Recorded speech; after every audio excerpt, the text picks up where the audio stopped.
अऊज़ु बिल्लाहि मिनश्शैतानिर्रजीम बिस्मिल्लाहिर्रहमानिर्रहीम। ईमान टीवी पाकिस्तान के व्यूवर्स को अस्सलामु अलैकुम वरहमतुल्लाहि वबरकातुहू।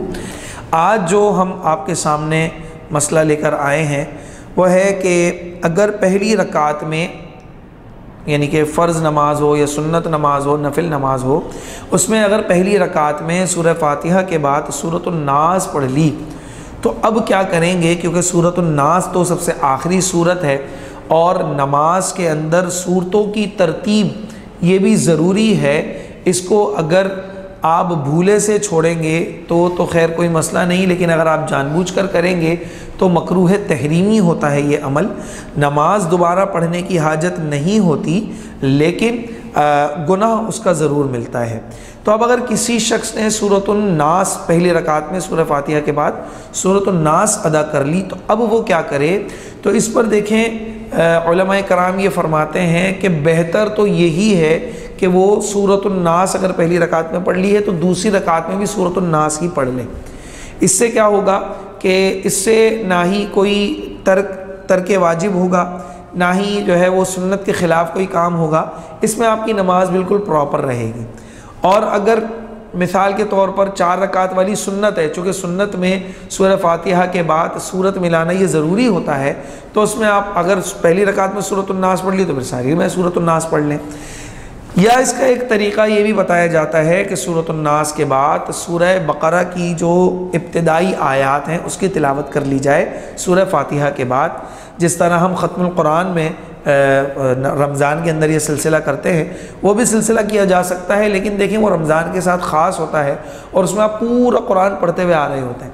तो बेहतर और मुनासिब यही है कि आप सूरतुन नास के बाद सूरतुन नास ही पढ़ लें। अगर कोई आप दूसरी सूरत पढ़ेंगे जानबूझकर तो इसमें देखें ये मकरूह तहरीमी अमल है, इसमें आपको गुनाह मिलेगा। अलबत्ता नमाज हो जाएगी, इससे आप बिल्कुल बेफ़िक्र हो जाएं।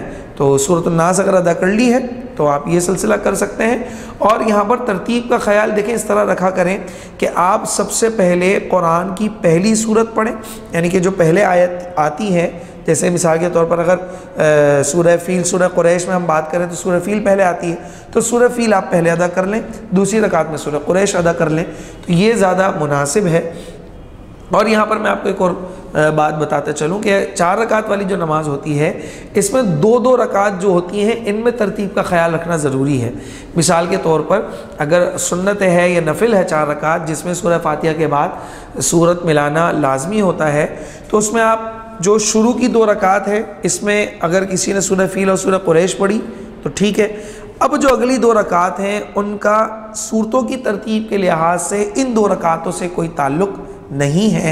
इसके अंदर वो चाहे तो दोबारा सूरह फ़ील सूरह कुरैश पढ़ ले, या फिर ऊपर अगर वो सूरह हुमज़ा और सूरह फ़ील पढ़ना चाहे या उससे ऊपर या उससे पहले वाली कोई सूरतें पढ़ना चाहे तो वो पढ़ सकता है।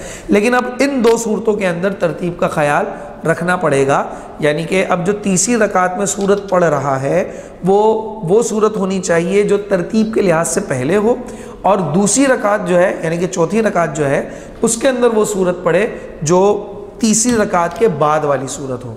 फिर इसमें ये एक अमल ये भी है कि आप पहली जो रकात अदा करेंगे यानी कि पहली शुरू की 2 रकात और आखिर की 2 रकात में, तो पहली 2 रकात में जो पहली रकात होगी उसके अंदर आप इतनी सूरत पढ़ें कि मिसाल के तौर पर अगर 10 आयत पढ़ रहे हैं सूरह फातिहा के बाद तो अगली वाली में आप 6 पढ़ लें या 7 पढ़ लें आयत, या 9 पढ़ लें आयत, या कोई छोटी सूरत आप उससे ले लें।